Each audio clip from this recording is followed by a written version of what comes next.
Hey there, this is Stefan Smith with StefanSmithFX.com. In this report, I will be speaking about the oldest and most powerful global financial institution in the world. Yes, more powerful than the Federal Reserve, than the European Central Bank, the Bank of England, the Bank of Japan, the People's Bank of China, the Reserve Bank of Australia. It doesn't matter because all these central banks and more all subscribe and are all members of this one particular bank. So what is this bank? This bank is called the Bank for International Settlements.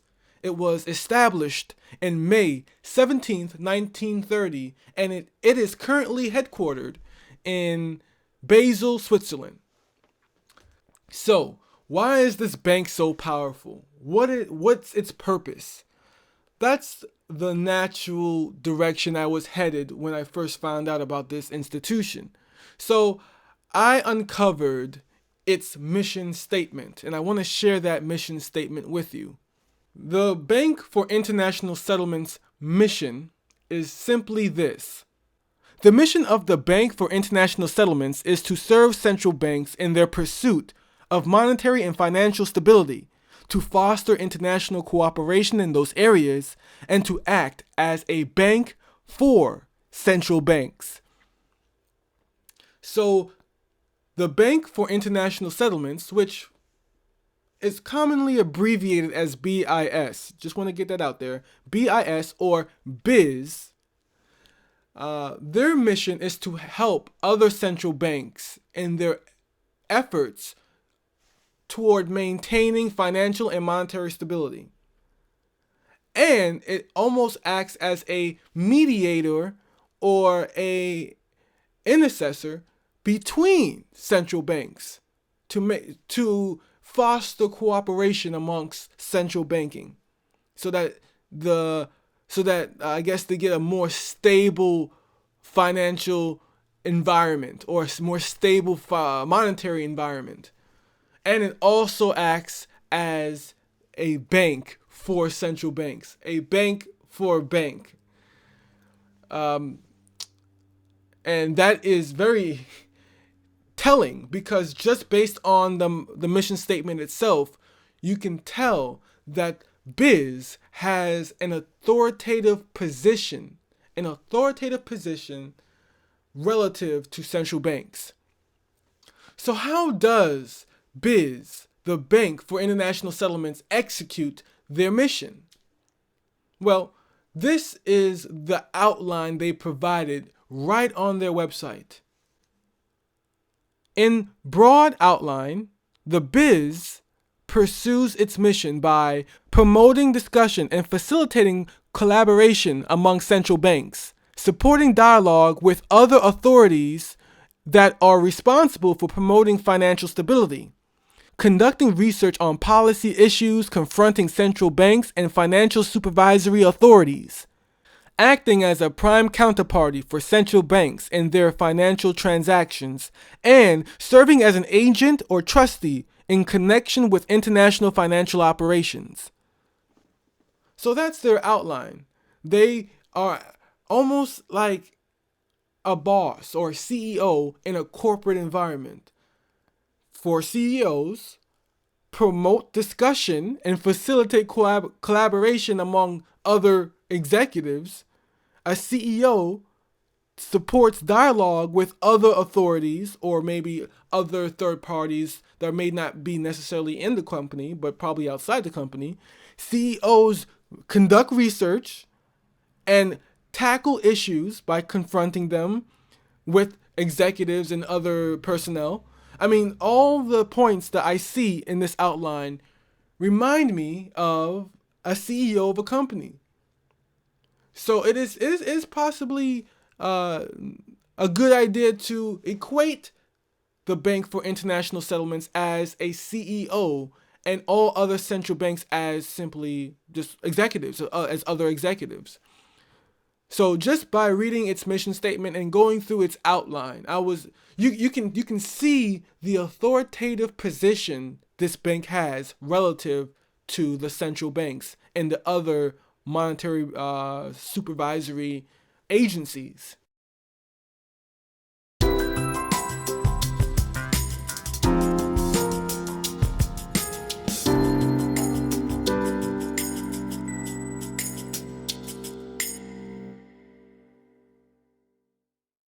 So I want to take this time to go over the central banks that are members of BIZ, that are members of the Bank for International Settlements.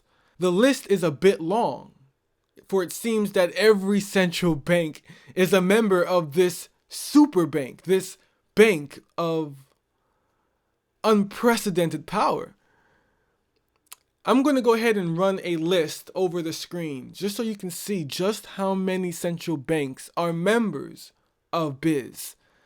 And it's not only your obscure ones, but it's your major ones, like the Federal Reserve System, like the European Central Bank, like the People's Bank of China, like the Bank of Japan, like the Reserve Bank of Australia, all and more. All these central banks are members of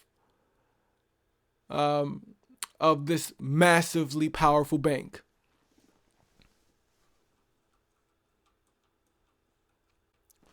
All right, so you've seen all these central banks. You see that they are members. So what exactly goes on at this bank? What's happening? So one of the things that BIZ does is that it is a hub. It claims to be a hub for central banking discussions and meetings. It wants to it's telling the world that it is a centralized location where central banker officials can all come and meet with each other and speak about central banking business. So it's almost as if it's a host for central bank meetings, global, worldwide central bank meetings. So that is the idea it presents.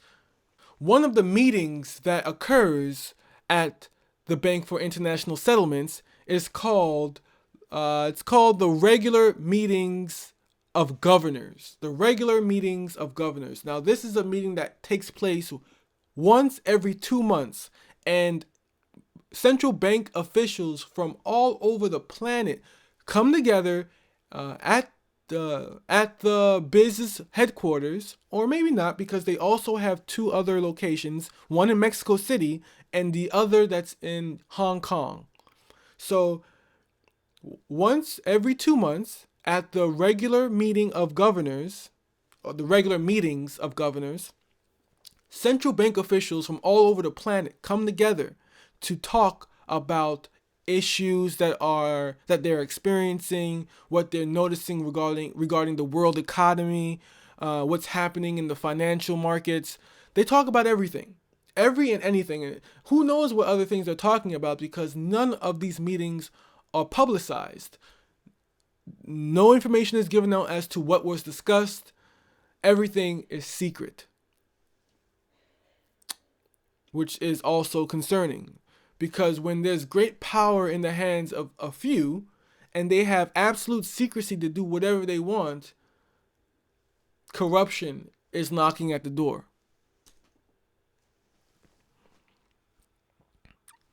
All right, so when you have corruption knocking at the door, you must think to yourself, because I surely thought to myself, all right, who regulates this bank? I mean, yes, this bank, the Bank for International Settlements, is a very powerful bank. There is no doubt about it. But who regulates this beast? Who is in charge of saying, hey, you can't do that. Stop. What are you doing? Who's in charge? Who's in charge of making sure that this bank doesn't get out of hand? And the answer to that magical question is no one. No one is in charge of regulating and monitoring this bank. As I told you earlier, the Bank for International Settlements is headquartered in Switzerland. Now, according to a document that is on the website of this bank, according to a document titled Agreement Between the Swiss Federal Council and the Bank for International Settlements to determine the bank's legal status in Switzerland, according to that document, which is a very long title, Switzerland has absolutely no power to govern, to intervene, to step in, to do anything, to meddle in the affairs of the bank. Switzerland can do nothing. They agreed to do nothing. According to Article 2.1 and 2, Switzerland has agreed to not take action against BIS and guarantees to BIS complete autonomy and freedom of action as an international organization. All right. So as an international organization, Switzerland will not be intervening at all in the affairs of BIS. And it says that it will grant the Bank for International Settlements, it will grant BIS complete autonomy. Now, I have my own thought as to what autonomy meant, so I did a quick search on Google to see just what that means, just so I know for sure what is meant when they use that word. So according to, let's just use Merriam-Webster dictionary. Let's see here.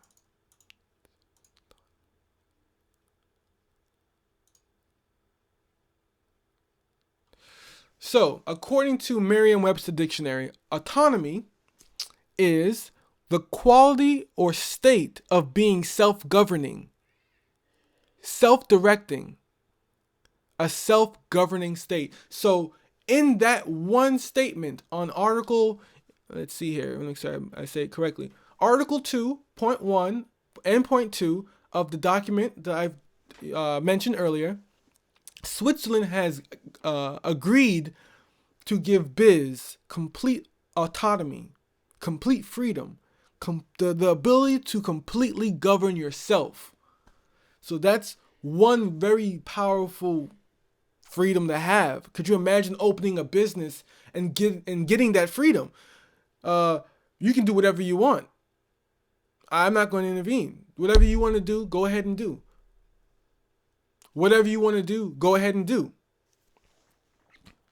Switzerland has also agreed to grant BIS and all members absolute freedom to hold meetings, discussions, and absolute freedom to make decisions. So Switzerland has granted BIS the ability to hold as many meetings as you want, as they want, make whatever decisions you deem necessary, pretty much do whatever you want, and we'll stay out of it. That's pretty much the tone I'm getting from this agreement between BIS and the government of Switzerland. Okay, another very interesting agreement Switzerland has made with BIS is that Switzerland promises not to send any of its public police force on BIS's property. If something happens on BIS's lands, like in their building or on any land that they're using or that they own, BIS will take care of that. They have their own police force to handle any problems. BIS doesn't want the Switzerland Police Department, the public police, to be interfering with their business, with their going-ons. So an agreement has been made. You can find that agreement in the article I've mentioned, at Article 3.1. So if you look in that article I mentioned, and then you look at section or Article 3.1, it explains that Switzerland has agreed to prohibit Swiss public authorities from entering any BIS buildings or lands used by BIS for any reason without the express consent of the BIS officials. So Switzerland can't police this entity. There's a lot of freedoms here. Once again, if you had your own business and the country in which you did business made an agreement with you saying our police won't bother your business no matter what. Wow, that's a freedom. That's a very powerful freedom to have. So BIS is not at risk of any type of police investigations or anything because they're above that. They're bigger than that. Leave me alone. Wow, that's power. That's some freedom too. Here's another interesting agreement made by the government of Switzerland and the bank called the Bank for International Settlements, or BIS. Switzerland has agreed to prohibit the securing of any and all documents, data, media, files, archives, anything with information that is in the possession of BIS in all places at all times. The government of Switzerland is not allowed to obtain information, documents, files, whatever from BIS ever in all places. So the national government of Switzerland is not allowed to obtain any type of documentations, files, data, media, whatever information that's in the possession of BIS ever. They're not allowed to touch that information. That's an amazing agreement. So there's a lot of BIS is not accountable to who? To anybody. Not the country that they do business in, not any other country. And this is an entity that orchestrates authority or some type of managerial duty toward all other central banks. And central banks, for the most part, share the same type of freedoms to some extent, where they have their own police. The government for the country that they're headquartered in can't intervene in their processes. This type of freedom is shared not only with BIS but with other central banks. This is not a good thing. I don't understand how this is a good thing. There's too much secrecy around monetary policy, and even though BIS or other central banks or whatever central bank, even though they claim to be more transparent or their aim is to become more transparent, ultimately who's controlling the flow of information out? It's the central bank itself. So if the central bank itself can control what information it's allowing to be seen, that's not transparent. That's selective transparency. So Switzerland has, again, I kind of ran on a rant there, but Switzerland again has stated that they won't secure any type of information, documents, files, what have you, from BIS ever in any location that they're on. That, if it's in their possession, the Swiss government is not allowed to take that information. That's the agreement they've made with BIS. There are other freedoms that is granted to BIS. And if you want to know what those freedoms are, you want to see exactly how deep the rabbit hole goes, again, check out the article titled Agreement Between the Swiss Federal Council and the Bank for International Settlements to Determine the Bank's Legal Status in Switzerland. If you take a look at that document, you'll see all the agreements that the bank made with Switzerland so that the bank can pretty much do what it wants and Switzerland can't do anything. It's like having a guest in your house and you sign a contract saying your guest can do whatever you want in my house, and I won't even pay attention to that. That's a crazy agreement. I'll never make that agreement. All right, so I shared a lot of information here, and I know this video is getting quite long, so I'm going to wrap it up with this, all right? All in all, the Bank for International Settlements is it's a bank for central banks. It's a place where central banks can come together, have meetings, discuss policies and agendas in complete privacy and secrecy, no prying eyes. And they do this once every 2 months. They also have other meetings with other monetary policy or monetary agencies or financial agencies. But for the most part, they have these regular meetings once every 2 months with central bank officials to discuss central banking business. What problems are you experiencing? What problems are you experiencing? What success are you experiencing? All right, let's do this together. How about we do this? They're collaborating with each other under the house of biz, under the rooftop of the Bank for International Settlements. This is the host, the overseer of all these discussions, like a CEO, like a boss. A boss would oversee and participate in discussions in a company. This bank is like a boss, hosting discussions and monitoring what's being said and how and what's going on, and offering suggestions and advice, or even dictating suggestions and advice. Who knows? All right, so the Bank for International Settlements pretty much is the bank of all banks. It's the top of the top. It is the headquarters of the money masters. Yeah. So if you want to see more information about this, just visit my website, stephonsmithfx.com.